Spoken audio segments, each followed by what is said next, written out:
hung low in the ink-black sky, casting eerie shadows that danced like phantoms across the deserted streets of Hollowbrook. A somber wind whispered tales of forgotten secrets, brushing against my skin like icy fingers of the past. It was a town once full of life, but now it lay barren, consumed by an unnameable dread that clung to the air like a suffocating shroud. I had come to Hollowbrook seeking solitude, a respite from the clamor of the world beyond. Little did I know that the silence that awaited me would be far more chilling than any noise. The houses stood like mournful sentinels, their windows staring into the void with an emptiness that mirrored my own heart. The crunch of leaves underfoot was the only sound, a sound that seemed to magnify the solitude that pressed down upon me.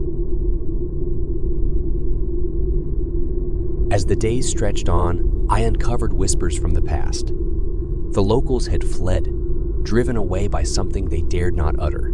Their absence was a testament to the terror that had overtaken this place. Yet, curiosity gnawed at me like a persistent ache. I delved into the town's history, unearthing tales of an ancient curse that had bound the land in darkness for centuries. It was said that the curse fed on the town's very soul, leaving behind only a desolate husk. One evening, as the sun dipped below the horizon, casting long shadows that stretched like fingers reaching for me, I stumbled upon an old journal in the dilapidated town library.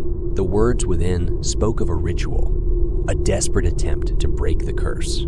The ritual required a willing sacrifice, a soul untainted by the darkness that had consumed the town. I read on, my heart pounding, as the words revealed the name of the chosen one, Eleanor, the mayor's daughter. A chill gripped me, a realization dawning like a blood-stained sunrise. Eleanor's disappearance had been the catalyst for Hollowbrook's downfall. She had been the sacrificial lamb chosen to appease the insatiable curse. As the truth unveiled its ghastly face, the walls of the library seemed to close in on me, suffocating me with the weight of the past. Driven by a mixture of fear and determination, I ventured to the long-abandoned mayor's mansion. The air within was heavy with despair, as if the very walls wept for the tragedy they had witnessed. A portrait of Eleanor adorned the wall, her eyes hauntingly lifelike, filled with a mixture of innocence and sorrow. I could almost hear her whispered cries, echoing through the corridors.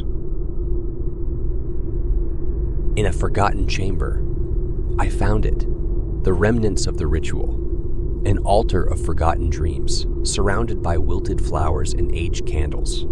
As the midnight hour approached, I made my decision. With trembling hands, I recited the incantation, feeling the weight of centuries of pain and suffering pressing upon me. Suddenly, the air grew cold, and a presence filled the room. Eleanor's form materialized before me, her eyes locking onto mine with a mix of gratitude and sorrow. In that moment, I understood the truth. The curse was not just a force of darkness, but a manifestation of the town's collective agony, a pain that could only be eased by sacrifice. With a heavy heart, I whispered my apologies, tears mingling with the ancient dust that coated the floor. Eleanor's ghost smiled gently, a bittersweet expression that conveyed both forgiveness and release. And then, with a final sigh, she faded away, leaving behind only a profound emptiness. As the clock struck midnight, the curse began to unravel. The town seemed to exhale a sigh of relief, its haunted atmosphere dissipating like morning mist. But I remained, haunted by the echoes of desolation that lingered in the corners of my mind. I had broken the curse, yes, but at the cost of my own innocence, my own peace. And so, Hollowbrook was saved, but I was forever changed. The tragedy of that night would forever be etched into my soul, a reminder that sometimes, even in the pursuit of redemption, we pay a price too steep to bear.